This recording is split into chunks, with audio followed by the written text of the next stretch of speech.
나오신 모든 분들을 주님의 이름으로 사랑하고 환영하고 축복합니다. 오늘도 베푸실 은혜를 기대하며 하나님의 이름을 찬송하며 예배의 자리로 나가도록 하겠습니다.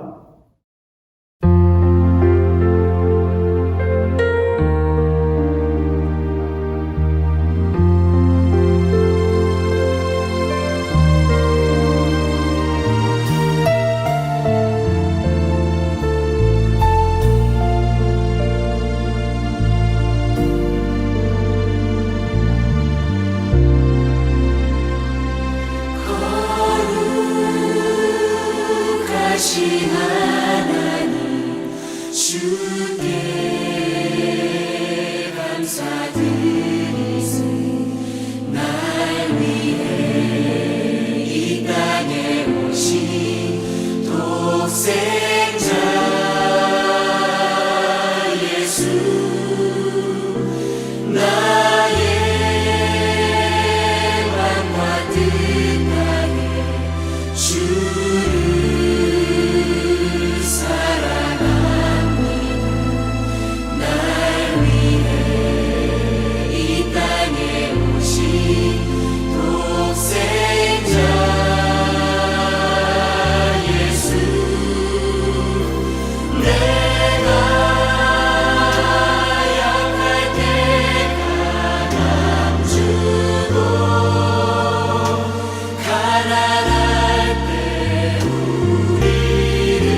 줄이고 목이 마르니 성령의 기름 부으소서. 의에 줄이고 목이 마르니 내 잔을 채워 주소서.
이 시간에 지난 한 주간 우리 자신의 삶의 모습을 돌아보며 주의 말씀에 순종하지 못했던 죄악들 회개하기를 원합니다.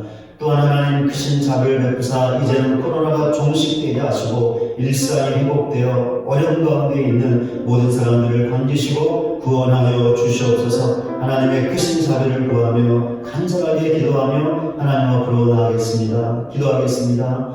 하나님 아버지, 하나님의 은혜와 사랑을 감사드립니다.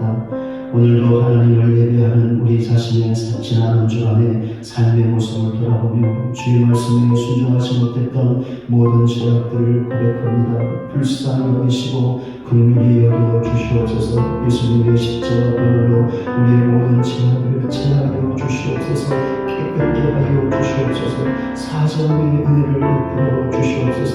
그리하여 우리의 영혼이 회복되고 살아날 수 있는 복된 예배가 되게 하여 주시옵소서. 하나님, 죄악된 인간들을 한 번만 생각하여 주셔서 크신 자비를 베푸사 이제는 코로나가 어떤 형태로든지 종식되게 하시고 끝나게 하여 주시옵소서. 그리하여 일상이 회복되게 하시고 어려움과 고통 가운데 있는 수많은 사람들을 건지시고 구원하여 주시옵소서. 하나님, 크신 자비를 베풀어 주시옵소서. 여호와께서 말씀하시되 오라 우리가 서로 변론하자. 너희의 죄가 주홍 같을지라도 눈과 같이 이어질 것이요 진홍같이 붉을지라도 양털같이 희게 되리라. 아멘. 269장 1절 찬송하겠습니다.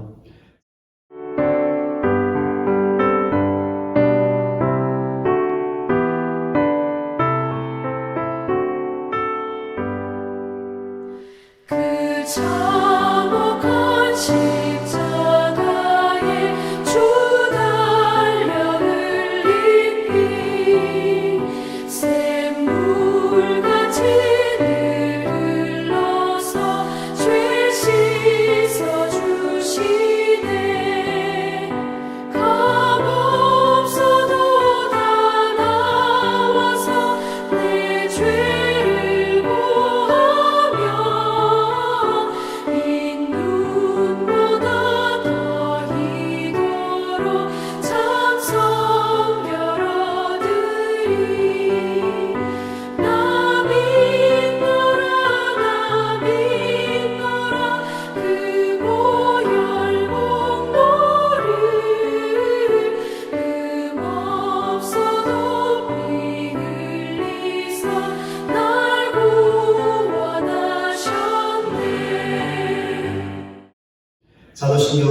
신앙을 고백하겠습니다. 전능하사 천지를 만드신 하나님 아버지를 내가 믿사오며 그 외아들 우리 주 예수 그리스도를 믿사오니 이는 성령으로 잉태하사 동정녀 아래에 나시고 본디오 빌라도에게 고난을 받으사 십자가에 못 박혀 죽으시고 장사한 지 사흘 만에 죽은 자 가운데서 다시 살아나시며 하늘에 오르사 전능하신 하나님 우편에 앉아 계시다가 저희로서 산 자와 죽은 자를 심판하러 오시리라. 성령을 믿사오며 거룩한 공의와 성도가 서로 통하는 것과 죄를 사하여 주시는 것과 몸이 다시 사는 것과 영원히 사는 것을 믿사옵나이다. 아멘. 교독문 2번 시편 2편 말씀을 함께 교독하겠습니다. 어찌하여 이방 나라들이 분노하며 민족들이 헛된 일을 꾸미는가. 세상의 군왕들이 나서며 관원들이 서로 꾀하여 여호와와 그의 기름 부음 받은 자를 대적하며 우리가 그들의 믿는 것을 끊고 그의 결박을 벗어버리자 하는도다. 하늘에 계신 이가 웃으시며 주께서 그들을 비웃으시리로다. 그때 분을 바라며 진노하사 그들을 놀라게 하여 이르시기를 내가 나의 왕을 내 거룩한 산 시온에 세웠다 하시리로다. 내가 여호와의 명령을 전하노라. 여호와께서 내게 이르시되 너는 내 아들이라. 오늘 내가 너를 낳았도다. 내게 구하라. 내가 이방 나라를 내 유업으로 주리니 내 소유가 땅끝까지 이르리로다. 아멘. 524장 찬송하겠습니다.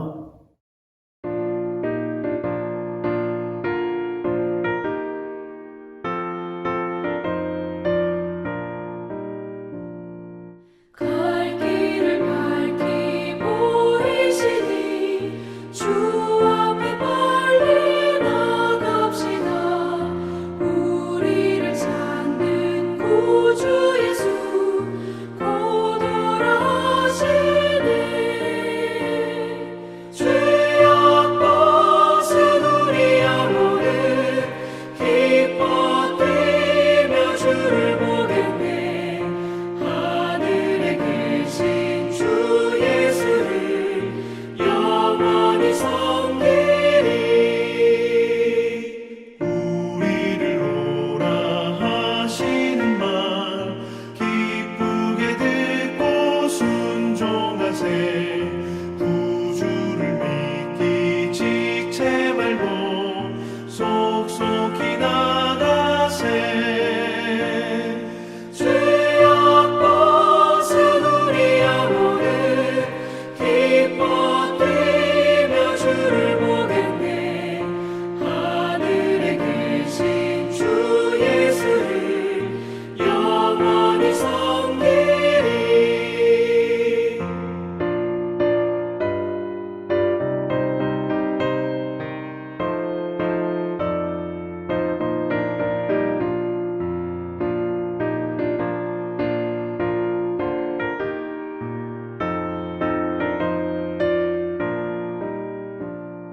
주 오늘 여기 계시오니 다 와서 주의 말씀 듣세. 듣기도 하며 생각하니 참 진리시로다. 죄악 벗은 우리 영혼은 기뻐 뛰며 주를 보겠네. 하늘에 계신 주 예수를 영원히 섬기리. 같이 함께 기도하겠습니다. 하나님 아버지, 오늘도 복된 주일을 허락하시고 하나님을 예배하게 하시니 그 은혜와 사랑을 감사드립니다. 오늘도 우리의 예배를 받으시고 예배 가운데 풍성한 은혜를 부어 주시옵소서. 기도의 은혜, 찬송의 은혜, 말씀의 은혜를 부어 주시옵소서. 그 은혜 앞에 결단하게 하시고 결단함으로 순종할 수 있는 우리 모두가 되어줄 수 있도록 크신 은혜로 함께하여 주시옵소서. 이 나라와 민족을 불쌍히 여기시고 이 민족이 하나님 앞에 공하는 모든 죄악을 용서하여 주시옵소서. 하나님의 사죄함의 은혜로 이 나라와 민족이 존재할 수 있는 크신 은혜를 허락하여 주시옵소서. 대선을 앞두고 있사오니 하나님의 마음이 아픈 사람이 대통령으로 선출되게 하시고 종의 자세로 나라와 국민을 진정으로 사랑하는 마음으로 섬길 수 있는 귀한 사람이 대통령으로 선출되어질 수 있도록 도와주시옵소서. 우리 교회가 원하니 더욱 힘써 기도함으로 성령의 충만을 받고 성령의 권능을 힘입어 주어진 직분사명 모든 것들을 능히 감당할 수 있는 우리 교회가 되게 하여 주시옵소서. 그리하여 원하는 우리 교회가 더욱더 성장하고 성숙할 수 있는 복된 한 해가 되어줄 수 있도록 크신 은혜와 능력으로 함께하여 주시옵소서. 세우신 모든 직분자들 주의 종들을 기억하시고 성령의 충만을 부어주시옵소서. 성령의 권능으로 모든 직분과 사명 감당할 수 있는 직분자들 주의 종들 되게 하여 주시옵소서. 그리하여 사역 가운데 귀한 열매가 있게 하시고 그 열매로 하나님께 영광 돌리게 하시며 그 열매로 주님의 교회를 든든하게 세운 데 쓰임받을 수 있는 모든 주의 종들 되게 하여 주시옵소서. 우리에게 속한 모든 가정들마다 영원히 잘됨으로 봉사하며 되는 복의 복을 허락하여 주시고 그 주신 복으로 행복한 삶을 살게 하시며 주신 복으로 주님의 교회를 더욱더 신실하게 섬겨나갈 수 있는 모든 가정들 지체들 되게 하여 주시옵소서. 모든 약한 것들을 고쳐주시고 모든 병자들을 고쳐주시고 주의 은혜가 충만한 교회 되어줄 수 있도록 크신 은혜와 능력으로 함께하여 주시옵소서. 오늘도 말씀 앞에 섭니다. 말씀의 귀한 은혜를 허락하시고 주시는 말씀에 순종할 수 있는 우리 모두가 되어줄 수 있도록 크신 은혜로 함께하여 주시옵소서. 예수 그리스도의 이름으로 기도드립니다. 아멘. 이 시간 우리에게 주시는 하나님의 말씀은 신약 성경 마가복음 6장 45절부터 52절까지입니다. 제가 말씀을 봉독하겠습니다. 예수께서 즉시 제자들을 재촉하사 자기가 무리를 보내는 동안에 배 타고 앞서 건너편 베세다로 가게 하시고 무리를 작별하신 후에 기도하러 산으로 가십니다. 저물매 배는 바다 가운데 있고 예수께서는 홀로 무태 계시다가 바람이 거스름으로 제자들이 힘겹게 누워졌는 것을 보시고 밤 사경쯤에 바다 위로 걸어서 그들에게 오사 지나가려고 하시매 제자들이 그가 바다 위로 걸어오심을 보고 위령인가 하여 소리 지르니 그들이 다 예수를 보고 놀라매라. 이에 예수께서 곧 그들에게 말씀하여 이르시되 안심하라. 내니 두려워하지 말라 하시고 배에 올라 그들에게 가시니 바람이 그치는지라. 제자들이 마음에 심히 놀라니 이는 그들이 그떡 드시던 일을 깨닫지 못하고 도리어 그 마음이 둔하여졌음이라. 아멘. 영상 특별 찬양으로 하나님께 영광 올려드리겠습니다.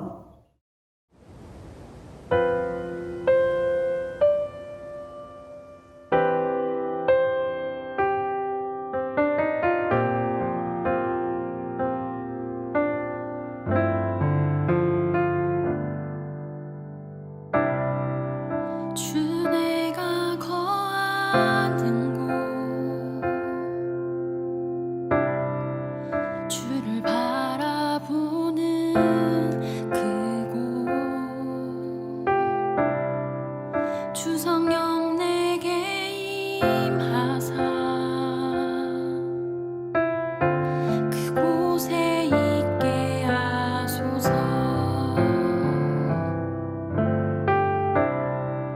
주 내가 거하는 곳 주를 바라보는 그곳 주 성령 내게 임하사 그곳에 있게 하소서. 주의 한량없는 사랑 주의 선하신 손길 나의 지친 마음 만지사 날 새롭게 하소서. 주께 나아가오니 주여 나를 맞아주소서.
함께 예배하고 있는 우리 옆에 있는 분들과 함께 사랑의 인사 나누겠습니다. 오늘도 은혜 많이 받으세요. 같이 함께 고백하며 사랑의 인사 나누겠습니다. 오늘도 은혜 많이 받으세요. 아멘. 최애라는 신조, 즉 새롭게 만들어진 말이 있습니다. 이 말은 한자로 가장 최와 사랑 애자를 쓰고 있는데 한자 그대로 풀이해보면 가장 사랑함이라고 할 수 있습니다. 한자의 풀이를 참고해보면 최애라는 말이 최고의 애정이라는 말의 줄임말이라는 것을 알 수 있습니다. 그럼 어느 경우에 이 말을 사용할까요? 최고의 애정을 갖고 있는 물건이나 사람 혹은 장소가 있는 경우에 이 말을 사용합니다. 예를 들어보면 가장 좋아하는 배우가 있을 경우에 내가 최애하는 배우는 아무개야 라고 말하는 것입니다. 가장 좋아하는 음식이 파스타라면 내가 최애하는 음식은 파스타야 라고 말하는 것이죠. 가장 좋아하는 장소가 경복궁이라면 내가 최애하는 장소는 경복궁이야 라고 말하는 것입니다. 이 말이 언제부터 사용되었을까요?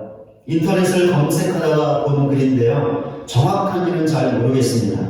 그러나 그 글에 의하면 2015년에 1박 2일이라는 텔레비전 프로그램에서 처음으로 사용되었다고 합니다. 그 후에 이 말이 점점 알려져 많이 사용되다 보니 이제는 하나의 표준어처럼 되었다고 합니다.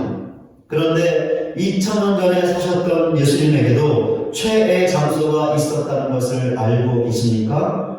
물론 예수님은 이 말을 쓰지 않으셨죠. 그러나 예수님께서 가장 최고로 사랑하셨던 장소가 있었습니다. 그곳이 어디였을까요? 기도하시던 장소였습니다. 그럼 왜 기도의 장소가 예수님의 최애 장소였을까요? 오늘 본문을 통해 이 물음의 답을 얻어보고자 합니다. 오늘 본문은 오병이어의 이적 뒤에 나오는 또 다른 이적에 관한 내용입니다. 두 이적 모두 예수님께서 행하셨습니다. 본문에 나오는 이적은 예수님께서 바다 위를 걸으시고 바람을 그치게 하신 것인데 본문은 다음과 같이 시작되고 있습니다. 본문 45절과 46절입니다. 예수께서 즉시 제자들을 재촉하사 자기가 무리를 보내는 동안에 배 타고 앞서 건너편 베세다로 가게 하시고 무리를 작별하신 후에 기도하러 산으로 가십니다. 예수님께서 떡 5개와 물고기 2마리로 5,000명이 넘는 수많은 사람들을 배불리 먹이신 이적을 행하신 후에 예수님은 제자들을 재촉하셨습니다. 무엇을 재촉하셨죠? 예수님께서 무리를 보내는 동안 제자들이 배를 타고 건너편 베세다로 가는 것이었습니다. 그것도 즉시 그렇게 해야 했습니다. 예수님께서 무슨 일을 하시는 것이었습니까? 무리들로부터 제자들을 격리시키는 것이었습니다. 그런데 예수님께서는 제자들만이 아니라 자신도 무리들로부터 격리하셨습니다. 본문 46절에 나와 있는 것처럼 기도하기 위해 홀로 산으로 가셨던 것이죠. 예수님의 이런 행동은 매우 이상해 보입니다. 왜냐하면 지금의 상황 때문에 그렇습니다. 그럼 지금의 상황이 어떤 상황이었습니까? 바로 앞에서 보았던 것처럼 예수님께서 오병이어의 이적을 행하신 직후였습니다. 그렇다면 지금 어떻게 해야 하는 것일까요? 무리들을 보내시고 제자들에게 건너편으로 가라고 재촉할 것이 아니라 홀로 기도하시기 위해 산으로 가실 것이 아니라 무리들과 함께 오병이어의 이적을 기뻐하며 그것을 통하여 받은 은혜를 나누어야 합니다. 왜 그렇습니까? 오병이어의 이적이 정말이지 충격적이고 그와 동시에 은혜 충만한 사건이었기 때문이었죠. 그렇기에 예수님도 우리들에게 그런 기회를 주어야 했습니다. 그런데 예수님께서 어떻게 하신 것입니까? 전혀 그런 기회를 주지 않고 무슨 이유에서입니까? 무리들로부터 자신과 제자들을 급하게 격리시키셨던 것입니다. 그래서 예수님의 행동이 매우 이상하다라고 말씀을 드리는 것이죠. 왜 예수님은 이렇게 행하셨던 것일까요? 이 물음의 답은 오병이어의 기적을 기록하고 있는 또 다른 복음서 요한복음을 통해 얻을 수 있습니다. 왜냐하면 요한복음에는 오병이어의 이적에 대한 무리들의 반응이 정확하게 나와 있기 때문인데, 바로 무리들의 반응이 예수님께서 급하게 무리들로부터 자신과 제자들을 격리시키셨던 이유였습니다. 요한복음 6장 14절과 15절입니다. 그 사람들이 예수께서 행하신 이 표적을 보고 말하되 이는 참으로 세상에 오실 그 선지자라 하더라. 그러므로 예수께서 그들이 와서 자기를 억지로 붙들어 임금으로 삼으려는 줄 아시고 다시 혼자 산으로 떠나가십니다.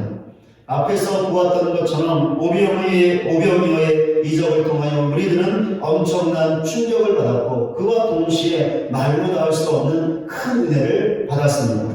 그 은혜를 인하여 큰 기쁨을 누렸죠. 그런데 이것이 전부가 아니었습니다. 무리들은 여기에서 더 나아갔습니다. 오병이어의 이적을 행하신 예수님에 대하여 참으로 세상에 오실 그 선지자라고 하면서 예수님을 자기들의 왕으로 삼고자 했던 것입니다. 무리들이 말했던 참으로 세상에 오실 그 선지자는 신명기 18장 15절에 나오는 모세와 같은 선지자를 암시하고 있는데, 이 구절은 때때로 메시아, 즉 구원자를 가리키는 것으로 해석되었습니다. 그런데 무리들이 예수님의 오병이어의 이적을 보고 예수님을 바로 그 선지자 혹은 메시아로 여기게 되었습니다. 그 결과 예수님을 그들의 왕으로, 그것도 억지로 삼고자 했던 것입니다. 무리들이 이렇게 했던 이유가 있었는데요. 그들이 정치적인 메시아를 기다리고 있었기 때문이었습니다. 그러니까 애굽의 압제에서 그들의 조상을 구출한 모세처럼 로마의 압제에서 자기들을 구원할 정치적인 메시아를 기다리고 있었던 것이죠. 그러나 이런 생각은 순전히 무리들의 생각이었습니다. 왜냐하면 그들의 생각이 예수님께서 이 세상에 오신 목적과 예수님을 이 세상에 보내신 성부 하나님의 뜻과 전혀 맞지 않았기 때문이었습니다. 물론 우리들이 예수님을 그 선지자 혹은 메시아로 보는 것은 맞았습니다. 그러나 예수님이 그들의 정치적인 왕이 되어야 한다는 것은 틀렸습니다. 물론 우리들의 요구대로 예수님께서 그들의 정치적인 왕이 되실 수 있었습니다. 그리하여 그들이 원했던 대로 로마의 압제에서 그들을 구원할 수 있었습니다. 그러나 이것은 예수님께서 이 세상에 오신 목적이 아니었고, 예수님을 이 세상에 보내신 성부 하나님의 뜻도 아니었죠. 예수님께서 이 세상에 오신 목적과 예수님을 이 세상에 보내신 성부 하나님의 뜻은 무리들의 생각과 정반대였습니다.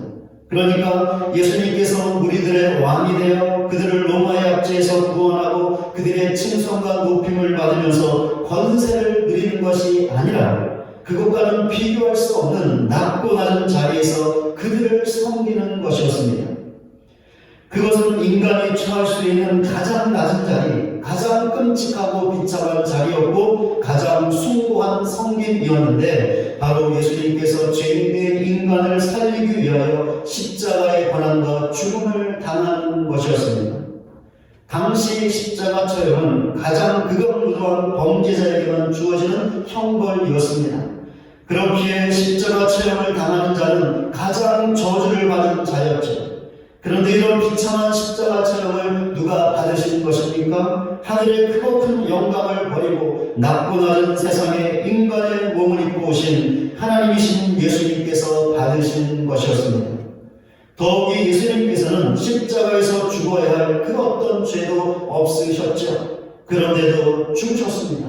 왜 그렇습니까? 예수님께서 왕이 되어 권세를 누리는 것이 아니라 그 반대로 가장 저주받은 자로 십자가에서 죽어야 죄인된 인간이 구원받을 수 있었기 때문이었습니다. 바로 이것이 예수님께서 이 세상에 오신 목적이었고 예수님을 이 세상에 보낸 성부 하나님의 뜻이었습니다. 그러니 어떻습니까? 예수님에 대한 하나님의 뜻과 우리들의 뜻이 달라도 너무나 다르지 않았습니까?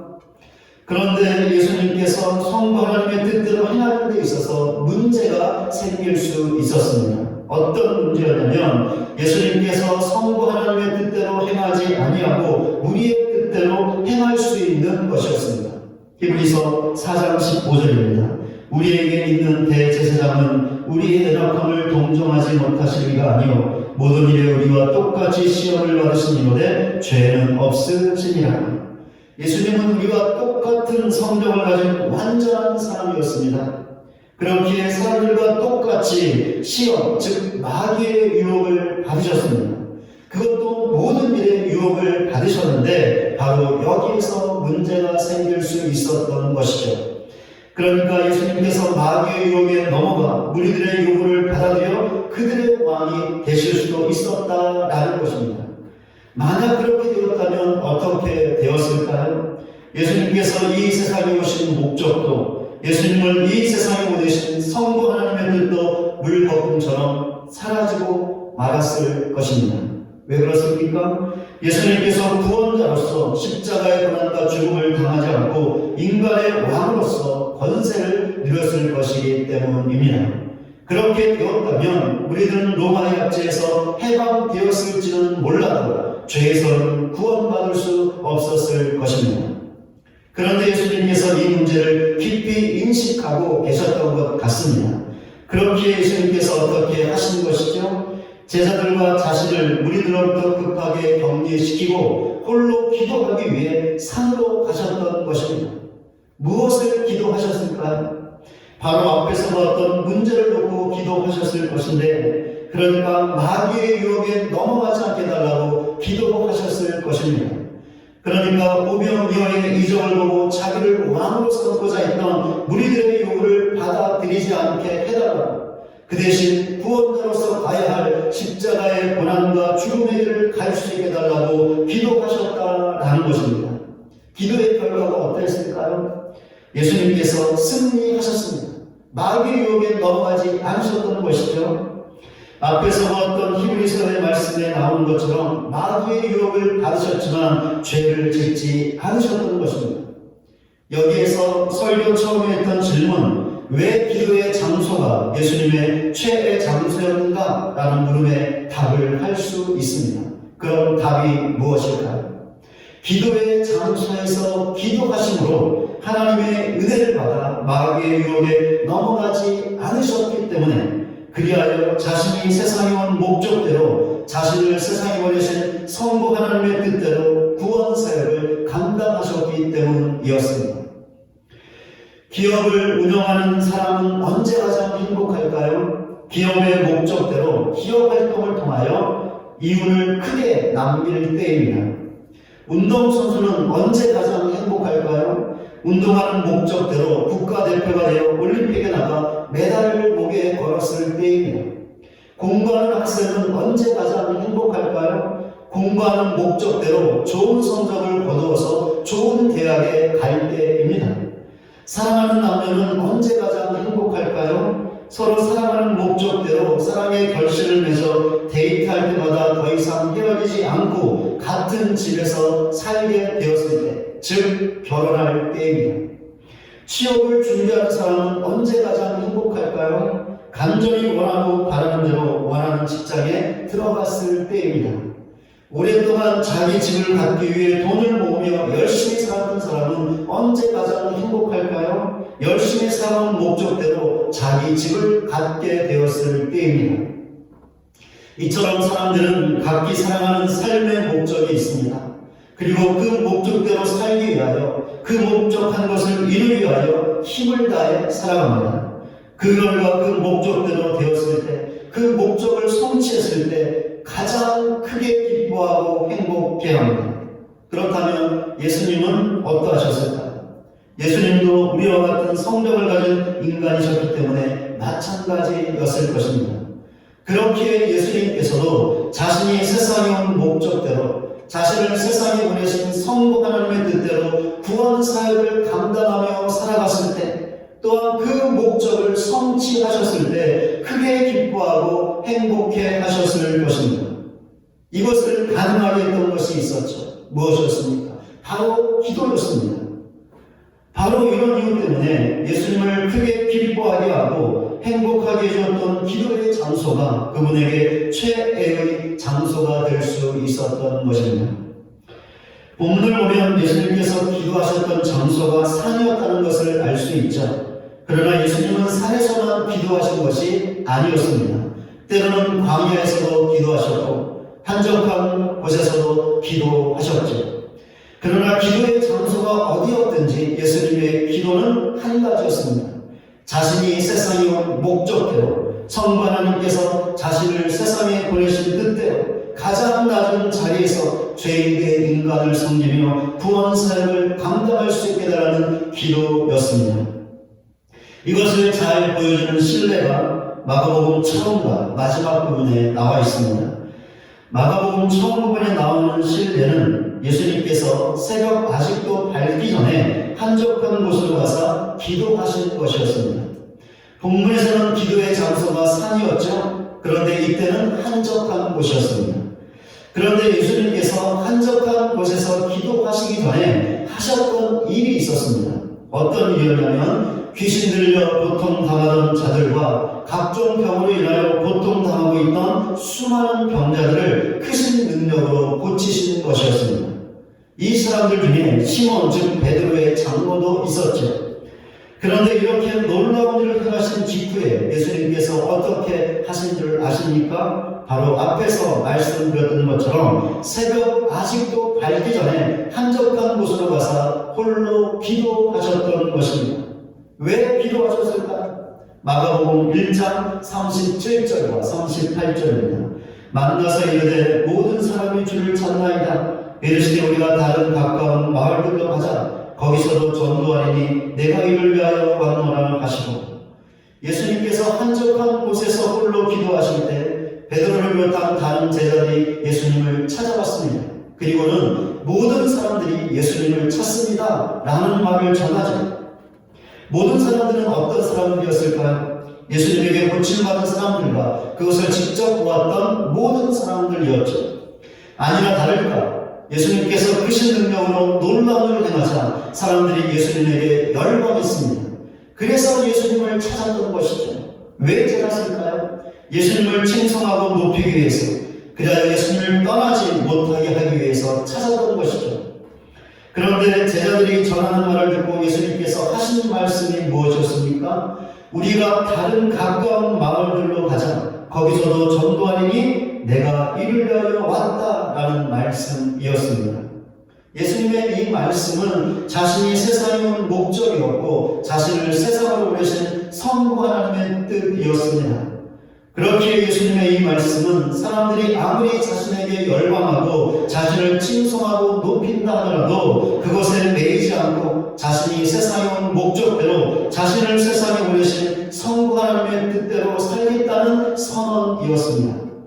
예수님께서 이렇게 하실 수 있었던 이유가 무엇이었을까요? 새벽 아직 밝기 전에 한적한 곳으로 가서 기도하셨기 때문이었습니다. 이런 예수님의 기도가 마가복음 마지막 부분에도 나와 있습니다.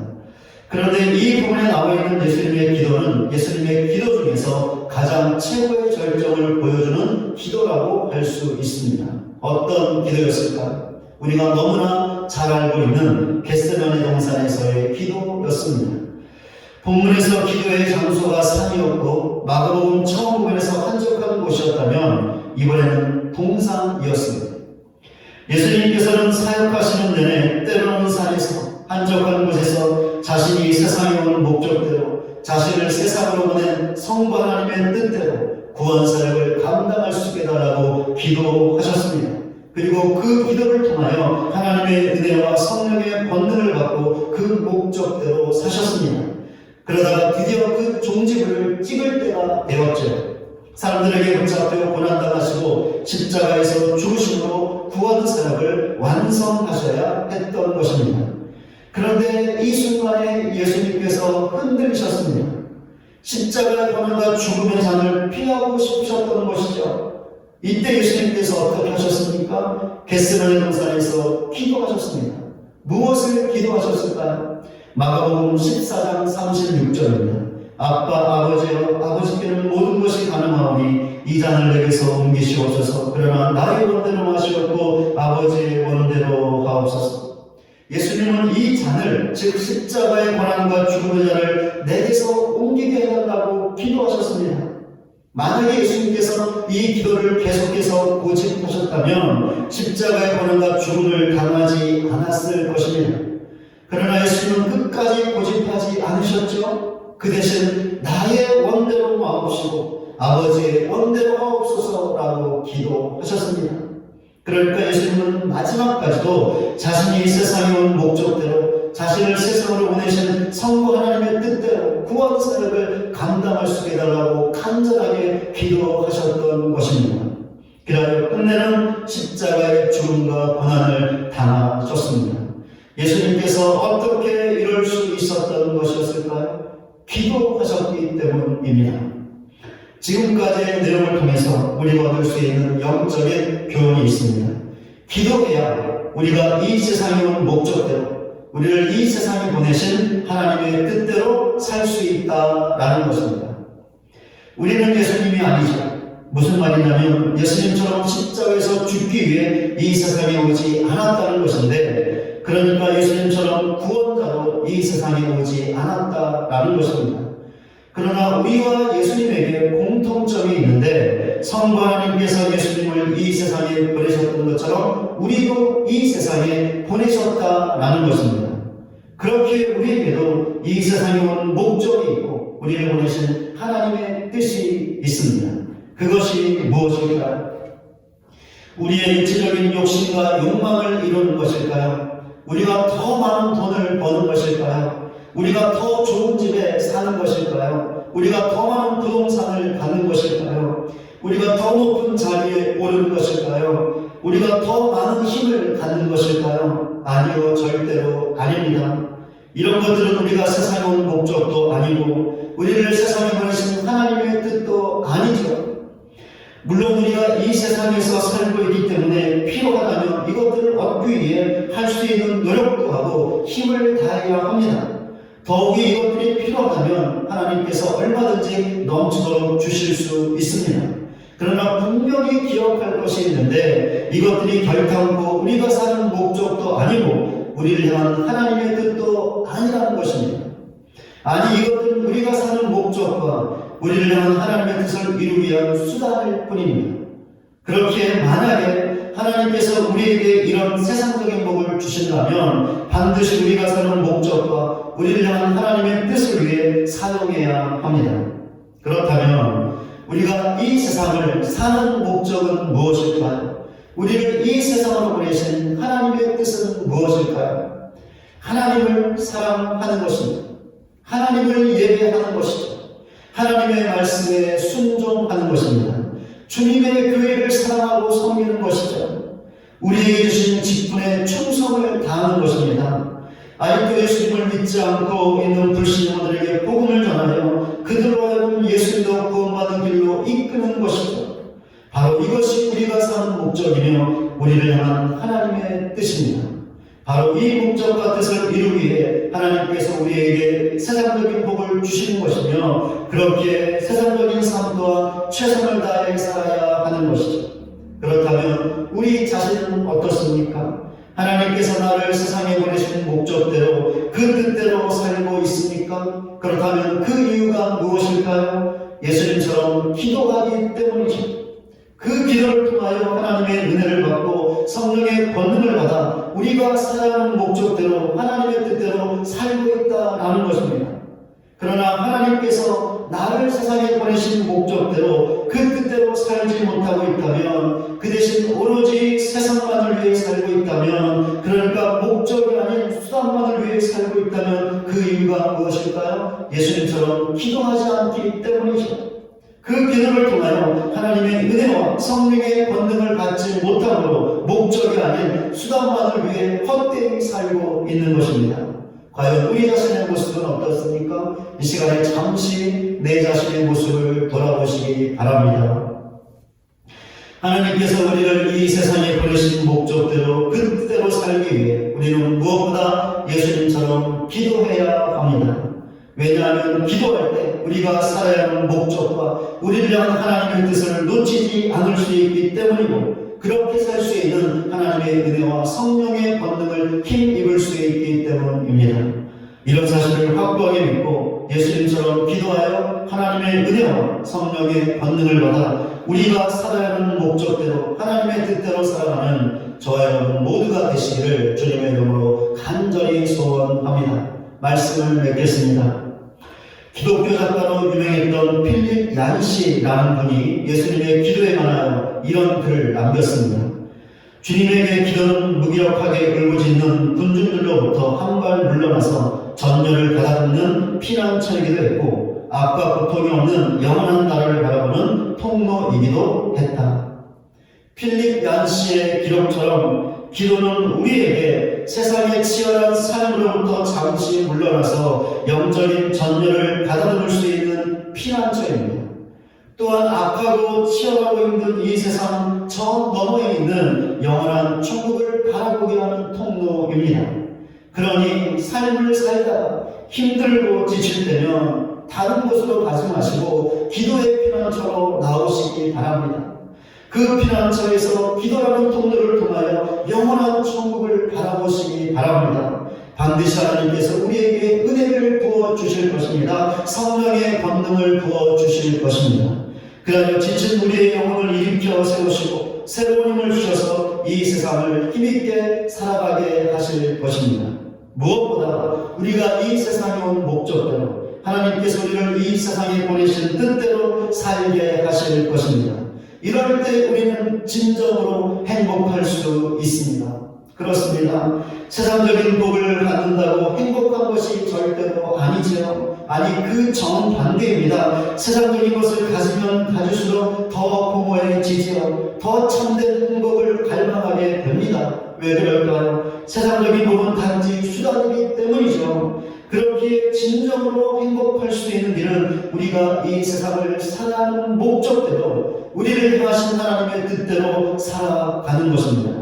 그럼 어떻게 해야 이렇게 살 수 있는 것일까요? 기도해야 하는 것이죠.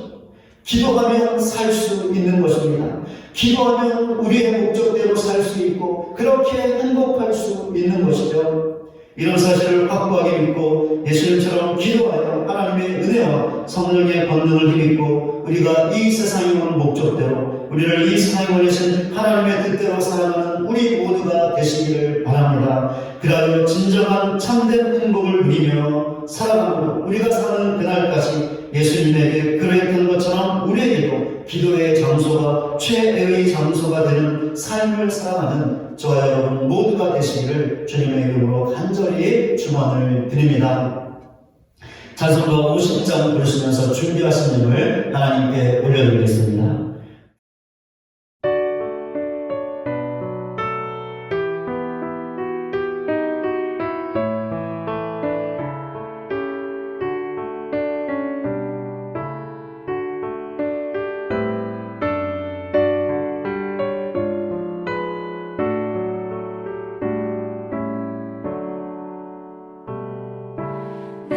내게 있는 모든 것을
기도하겠습니다.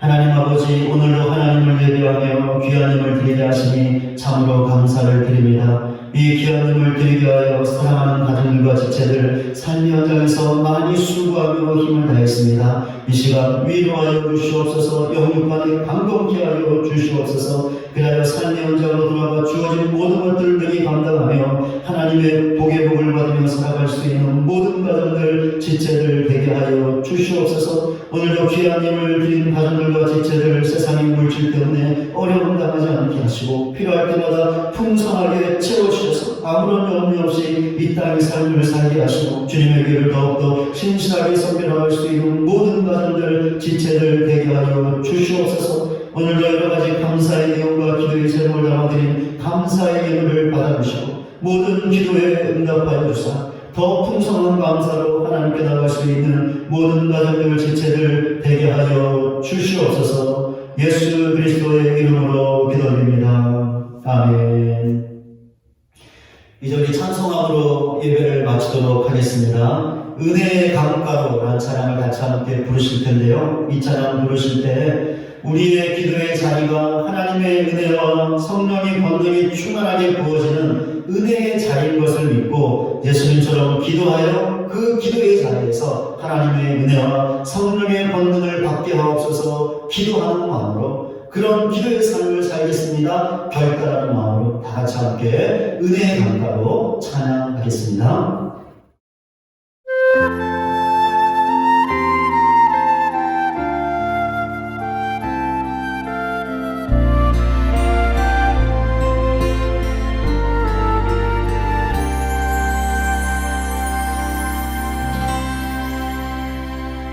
내 주의 은혜 강가로 저 십자가의 강가로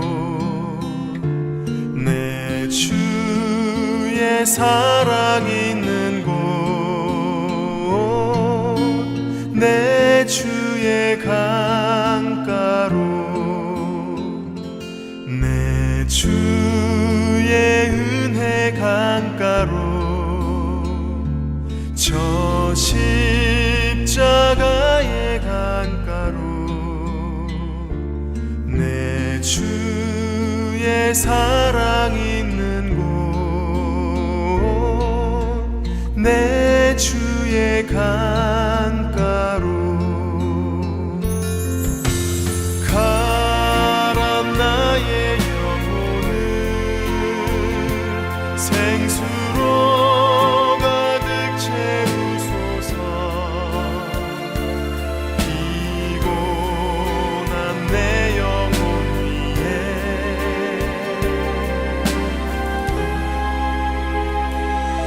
내 주의 은혜 강가로 저 십자가의 강가로 내 주의 사랑 있는 곳 내 주의 강가로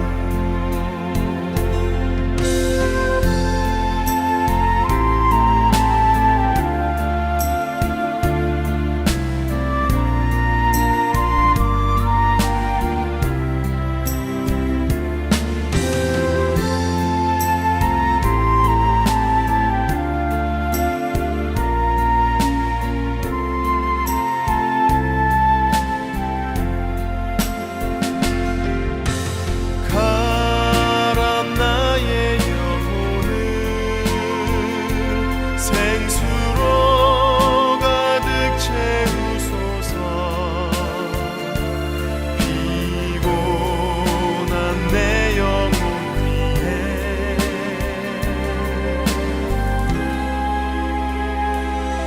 내 주의 은혜 강가로 저 십자가의 강가로 내 주의 사랑 있는 곳 내 주의 강가로 내 내 주의 강가로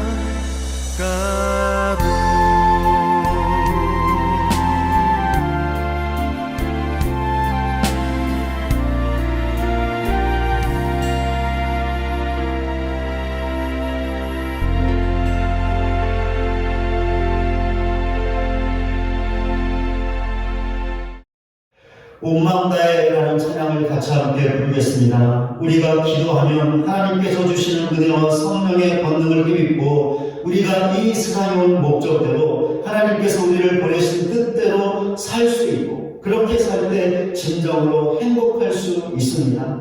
그러니 이런 기도의 삶, 행복한 삶을 살게 하옵소서 기도하는 마음으로 또한 그러한 삶을 살겠습니다. 결단하는 마음으로 같이 함께 찬양하겠습니다.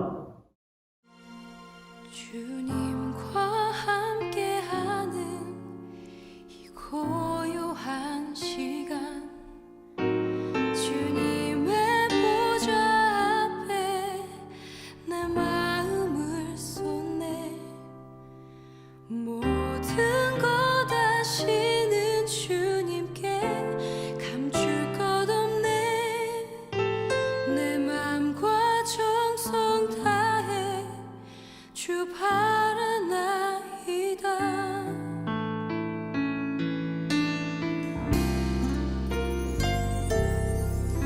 주님과 함께하는 이 고요한 시간 주님의 보좌 앞에 내 마음을 쏟네 모든 것 아시는 주님께 감출 것 없네 내 맘과 정성 다해 주 바라나이다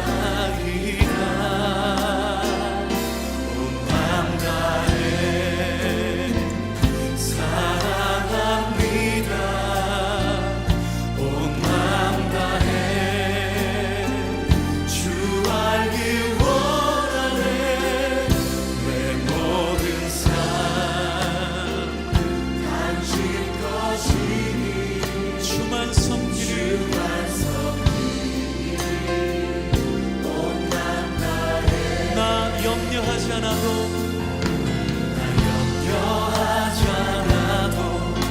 내 쓸 것 아시니 오직 주의 얼굴 구하게 하소서 주님 해할 수 없을 때라도 감사하며 날마다 순종하며 주 따르오리라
지금은 우리 구주 예수 그리스도의 은혜와 하나님 아버지의 다함이 없는 사랑과 성령님의 감화감동 변화시키시는 능력이 예수님처럼 기도하는 장소가 우리의 최애 장소가 되어 그곳에서 기도함으로 하나님의 은혜와 성령의 권능을 받고 우리가 이 세상에 온 목적대로 우리를 세상으로 보내신 하나님의 뜻대로 살아 진정으로 행복한 삶을 살 것을 결단하고 예배의 자리를 떠나는 우리 모두 위에 이제로부터 영원토록 함께 계실지어다. 아멘.